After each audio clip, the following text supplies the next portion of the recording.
জির অবস্থা দেখেন, কোথায় বসে রোদ পোহায়।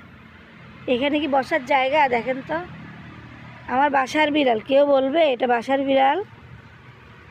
তার গায়ের অবস্থা কি? এই জায়গাটায় কত সুন্দর রোদ, এই জায়গায় সুন্দর রোদ, সে বসছে গিয়ে এখানে। এই যে আবার শুনে, এখানে বসার জায়গা? পুজি, এই পুজি, পুজি, এখানে আমরা আগুন পোড়াই, পলিথিন পোড়াই এই জায়গাতে। ও আসি এখানে, ওই দেখেন, ওই পলে, ওই দেখেন কোথায় যায় বসে, ওই ছালির মধ্যে যায় বসবে। পুরো গাটা কালো হয়ে আসে, একদম শরীর পুরো কালো করে বাসায় ঢুকে। অথচ এখানে কি সুন্দর রোদ, এখানে বসতে পারে? তা না, যেখানে ময়লা পাবে ওখানে বসবে। কি এক অবস্থা করে!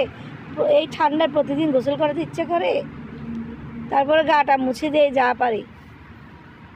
ঠান্ডা লাগে, যা কি যে করি ওরে নিয়া, একটুও বুঝে না। এদিকে আসো বুঝি, আয় বুঝি, এখানে আসো, এখানে আসো, এখানে আসো, এই যে আসো, আসো মা কাছে আসো, এই জায়গায় আসো, রোদ এখানে আসো। ওই শুনে না। আর মাঝে মধ্যে কি সুন্দর চলে আসে, তাদের অভিরুচি, যখন যা ভালো লাগে তাই করে। কি এক অবস্থা! আসো, এই পুজি, পুজি, শুনবে না, ওই ওখানে বসবে। আবার এসে বসছে এখানে। এই কি করে? পুজি এখানে আসো, এখানে আসো, এখানে আসো, রোদে আসো, রোদে আসো। এখানে রোদ নাই তো, এখানে অল্প একটু রোদ, এখানে আসো। এই যে এই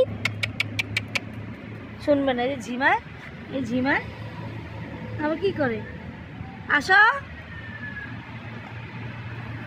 বসে থাকবে, শুনবেও না।